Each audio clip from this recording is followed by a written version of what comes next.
Hi friends, ఎందుకు ప్రపంచంలో రోజురోజుకి పేదలు సంపన్నుల మధ్య అంతరం పెరుగుతోంది? పేదవాళ్లు మరింత పేదవాళ్లు ఎందుకు అవుతున్నారు?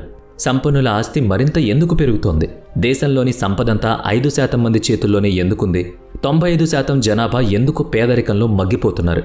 ఒకవేళ ప్రపంచంలోని ఆస్తిపరులైన Adani, Ambani, Elon Musk, Bill Gates, Warren Buffett లాంటి వారి సంపదంతా ప్రపంచంలోని ప్రజలందరికీ సమానంగా పంచిపెట్టిన కొంతకాలానికి తిరిగి ఈ సొమ్మంతా వారి చేతుల్లోకి వస్తుందనే మాట చెప్తారు. ఈ మాట ఎందుకంటారు? దీని వెనుక కారణాలేంటి? ఈ రోజు వీడియోలో ఈ విషయాలే తెలుసుకోబోతున్నాం. వీడియో వివరాల్లోకి వెళ్లే కంటే ముందు 2 ప్రశ్నలు. గొప్ప ఆస్తిపరుడైన షారూఖ్ ఖాన్ ఇప్పటి వరకు సొంత విమానం ఎందుకు కొనలేదు? 400 కోట్లు పెట్టి జెట్ ప్లేన్ని తను చాలా సులువుగా కొనుక్కోగలడు. ఆయన ఎందుకు కొనుక్కోలేదు? ఏ అరబ్ దేశాల్లో అయితే చమురు ఉత్పత్తులు దొరుకుతాయో ఆ ఉత్పత్తులను అమ్ముకొని ఇతర దేశాలు సంపన్న దేశాలుగా మారుతున్నాయి. మరి ఆ ఉత్పత్తులు దొరికే వెనుజులా ఎందుకు పేదరికంలో ఉంది? ఈ 2 ప్రశ్నల్లో ఉన్న సమాధానాల్లోనే ఆస్తిపరులు కావడానికి వెనుక ఉన్న రహస్యాలు కూడా దాగి ఉన్నాయి. అంబానీ కానీ, జూకర్బర్గ్ కానీ, రతన్ టాటా కానీ వీరంతా ఈ సూత్రాలు పాటించే మరింత ధనవంతులుగా మారారు. ధనవంతుల మొదటి సూత్రం ఏంటంటే, ధనవంతులు కాకండి, ధనవంతులు అయితే మాత్రం తిరిగి పేదవాళ్లుగా మారకండి. అలా పేదవాళ్లుగా మారకుండా ఉండాలంటే ఎప్పుడూ ప్లాన్ బి ఉండాలి. ఉదాహరణకి చూద్దాం. టైటానిక్ షిప్కి ఎలాంటి ప్రమాదం జరిగిందని అందరూ అనుకునేవారు? ఐస్బర్గ్తో ఢీకొని ప్రమాదంలో 1500 మంది చనిపోయారు. ఆ సమయంలో ఆ షిప్లో కావాల్సినన్ని లైఫ్ బోట్స్ లేవు. ఈ షిప్ యాజమాన్యం ఎందుకు పెట్టుకోలేదంటే, వారి నౌక మీద వారికి అంత ఎక్కువ నమ్మకం, తమ షిప్కి ఏం కాదని. ఈ ప్రపంచం పూర్తిగా అనిశ్చితితో, అనూహ్య మలుపులతో నిండుంది. పాంపియా ఇటలీకి చెందిన అద్భుతమైన నగరం, సంతోషంగా ఉండే నగరంగా కూడా ఉండేది. వారి సిటీకి ఒక 25 కిలోమీటర్ల దూరంలో ఒక లావాగ్ని మండుతుందనే విషయం వారికి తెలియదు. ఒక్కసారిగా అక్కడ జరిగిన విస్ఫోటనంతో నగరంతో పాటు అక్కడి మనుషులు కూడా మాడి మసైపోయారు. 24 కిలోమీటర్ల దూరంలో ఉంది కాబట్టి తమకి, తమ నగరానికి ఏం కాదనే భరోసాతో ఉండేవాళ్ళు. కానీ ఒకరోజు ఆ నమ్మకమంతా అగ్నిలో ఆహుతైపోయింది. అలాగే 2001 సెప్టెంబర్ 11న వరల్డ్ ట్రేడ్ సెంటర్లో కూర్చుని పనిచేసుకుంటున్న వారి నెత్తిన పిడుగు పడింది.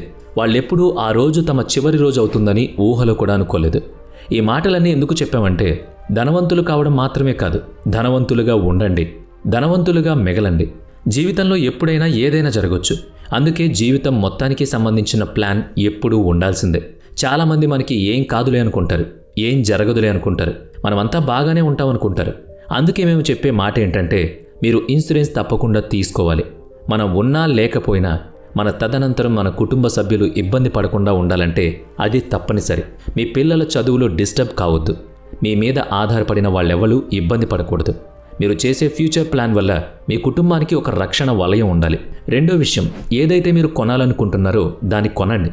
ఏదైతే మీరు కొనగల శక్తి కలిగి ఉన్నారో దాన్ని మాత్రమే కొనుక్కోండి. ధనవంతులు తమ సౌకర్యాలకు అనుగుణంగా ఖర్చు పెడతారు. పేదవాళ్లు తమ అవసరాల కోసం ఖర్చు పెడతారు. ఇప్పటివరకు షారూఖ్ ఖాన్ ప్రైవేట్ విమానం కొనుక్కోలేదు.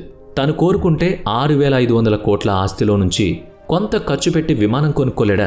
ఇక్కడ సమస్య డబ్బు లేకపోవడం కాదు, డబ్బు ఉండడమూ కాదు. విషయం ఏంటంటే, ఆలోచించి డబ్బులు ఖర్చు పెట్టడం. షారూఖ్ ఖాన్కి డబ్బులు వచ్చిన ప్రతిసారి డబ్బులు ఖర్చు పెట్టడానికి 2 రకాల దారులు ఉండేవి. ఒకటి విలాసం కోసం ఖర్చు పెట్టడం, 2 ఇతర వ్యాపారాల మీద పెట్టుబడి పెట్టడం. ఒక మధ్యతరగతి కుర్రాడికి 30,000 ఉద్యోగం దొరికితే 20,000 డౌన్ పేమెంట్ కట్టి ప్రతి నెల 6,000 ఇన్స్టాల్మెంట్ పెట్టేలా ఐఫోన్ కొంటాడు. ధనవంతుల ఆలోచనలో, పేదల ఆలోచనలో చాలా ముఖ్యమైన తేడా ఇదే. షారూఖ్ ఖాన్కి తెలుసు, తన దగ్గరున్న డబ్బులతో ప్రైవేట్ జెట్ కొనుక్కోవచ్చని. ఖర్చు పెట్టగలడు కూడా, డబ్బులు కూడా ఉన్నాయి. కానీ అతను రోల్స్ రాయిస్ కారు కొంటాడు. తన దగ్గర డబ్బులున్న ఆ జెట్ ప్లేన్ అనేది కొనకూడని వస్తువు అని షారూఖ్ ఖాన్ అనుకుంటాడు. అందుకే అతను ఖర్చు పెట్టడు. మరో వ్యక్తి నెలకి 12 లక్షల ఆదాయం వచ్చే వ్యక్తి 25 లక్షల కారు కొంటాడు. ఇలాంటి వాళ్ళు పేదరికాన్ని తామే స్వయంగా ఆహ్వానించుకుంటారు. ఏదైనా కొనేటప్పుడు దీన్ని కొనగలమా లేదా అని కాదు ఆలోచించాల్సిందే. అది కొనే స్తోమత మనకి ఉందా లేదా, అది అవసరమా కాదా అని ఆలోచించాలి. ఏనుగు కొనడం పెద్ద సమస్య కాదు, ఏనుగును పోషించడం చాలా పెద్ద సమస్య. మీరు కొనే వస్తువులు చాలాసార్లు కొనాల్సిన అవసరం ఉండదు. ఇక 3వ సూత్రం, సేవింగ్స్. పెద్దవాళ్ళు ఒక మాట చెప్తూ ఉంటారు, money saved is money earned. 1920లో వెనుజులా అనే దేశం చమురు నిక్షేపాల కోసం వెతకడం మొదలుపెట్టింది. 1960 కల్లా చాలా సంపన్న దేశమైపోయింది. ఎంతగా డబ్బు వచ్చి పడిందంటే, ఉత్పత్తి ఖర్చు కన్నా కూడా ఆ వస్తువులు తక్కువ ధరకి దొరికేవి. అన్ని వస్తువుల మీద ప్రభుత్వం సబ్సిడీ ప్రకటించింది. 1980 తర్వాత ఆయిల్ అమ్మకాలు తగ్గిపోవడంతో ప్రభుత్వం లోన్ తీసుకుంటుంది. ప్రభుత్వం తీసుకున్న అప్పు కట్టకపోవడంతో రుణం భారం పెరుగుతుంది. ఎంతగా అంటే అక్కడ కరెన్సీ విలువ పడిపోయింది. మన రూపాయికి బొలివియన్ కరెన్సీ 4.5కి సమానం. 40 ఏళ్ల క్రితం సంపన్న దేశంగా ఉన్న వెనుజులా ఇప్పుడు ఇతర దేశాల మీద అప్పుల మీద ఆధారపడింది. 1969లో మరో దేశంలో కూడా చమురు నిక్షేపాల కోసం అన్వేషణ మొదలైంది. అది నార్వే. నార్వే ప్రస్తుతం ప్రపంచంలోని అత్యంత సంపన్న దేశాల్లో ఒకటిగా చెప్పబడుతుంది. ఆ దేశ జీడిపి యుఏఈ, అమెరికాల జీడిపి కన్నా చాలా బెటర్గా ఉంది. ఇదంతా ఆ దేశంలో ఉత్పత్తి అయ్యే చమురు నుంచే సాధ్యమవుతుంది. ఈ రెండు దేశాలు ఆయిల్ ఆధారంగానే ధనిక దేశాలుగా మారాయి. అయితే ఒక దేశం పేదరికంలోకి, మరొక దేశం సంపన్న దేశాల జాబితాలోకి ఎందుకు చేరినట్టు? కారణం పొదుపు. ఆయిల్ నుంచి వచ్చే ఆదాయం కొంతకాలం తర్వాత తగ్గుతుంది, లేదా లాభాలు రాకుండా కూడా పోవచ్చు. అందుకే తమకొచ్చే ఆదాయంలో ఎక్కువ భాగాన్ని పొదుపు చేయడం మొదలుపెట్టాయి. తమ మిగులును ఫండ్ ఖాతాలో పెడుతూ పోయాయి. ఆ ఫండ్కి ఒక పేరు కూడా పెట్టారు. అదే నార్వేస్ ఎవర్జనీ ఫండ్. ఆ ఫండ్ నుంచే ఇన్వెస్ట్మెంట్ చేశారు. ఆ ఫండ్ నార్వేను చాలాసార్లు ఆదుకుంది. ప్రపంచవ్యాప్తంగా ఆర్థిక మాంద్యంతో తల్లడిల్లుతున్న సమయంలో కూడా నార్వే ఆర్థిక వ్యవస్థ స్థిరంగా ఉంది. అంటే ఏంటి? పొదుపు చేస్తేనే సరిపోదు, ఆ పొదుపును సరైన చోట తిరిగి ఇన్వెస్ట్ కూడా చేయాలి. నార్వే తన ఫండ్లోని $300 మిలియన్ అనేక పెద్ద కంపెనీల్లో పెట్టుబడి పెట్టింది. యాపిల్, నెస్లే, మైక్రోసాఫ్ట్, శాంసంగ్ లాంటి సంస్థల్లో ఇన్వెస్ట్ చేసింది. వాటి విలువ పెరుగుతూ పోయి ఇప్పుడు $1.3 ట్రిలియన్ పెరిగింది. పాకిస్తాన్ జీడిపి కేవలం 307 బిలియన్లు మాత్రమే. 4వ సూత్రం సరైన సమయంలో సరైన ప్రదేశంలో ఇన్వెస్ట్మెంట్ చేయడం. రియల్ ఎస్టేట్ చేసే వాళ్ళకి అయోధ్యలో రామాలయం నిర్మాణం అవుతుందని, ఆ ఆలయం చుట్టుపక్కల రియల్ ఎస్టేట్ పెరుగుతుందని తెలిసింది. అందుకే ముందే వీళ్ళు అక్కడ భూముల మీద ఇన్వెస్ట్ చేశారు. 1963లో ఒక అమెరికన్ కంపెనీ లోన్ కోసం అప్లై చేసింది. తమ దగ్గర చాలా ఆయిల్ ట్యాంక్స్ ఉన్నాయని బ్యాంక్ చెప్పింది. బ్యాంక్ వాళ్ళు వచ్చి చూస్తే బ్యారెల్స్ అన్నీ నిండుగా కనిపించాయి. లోన్ ఇచ్చేశారు.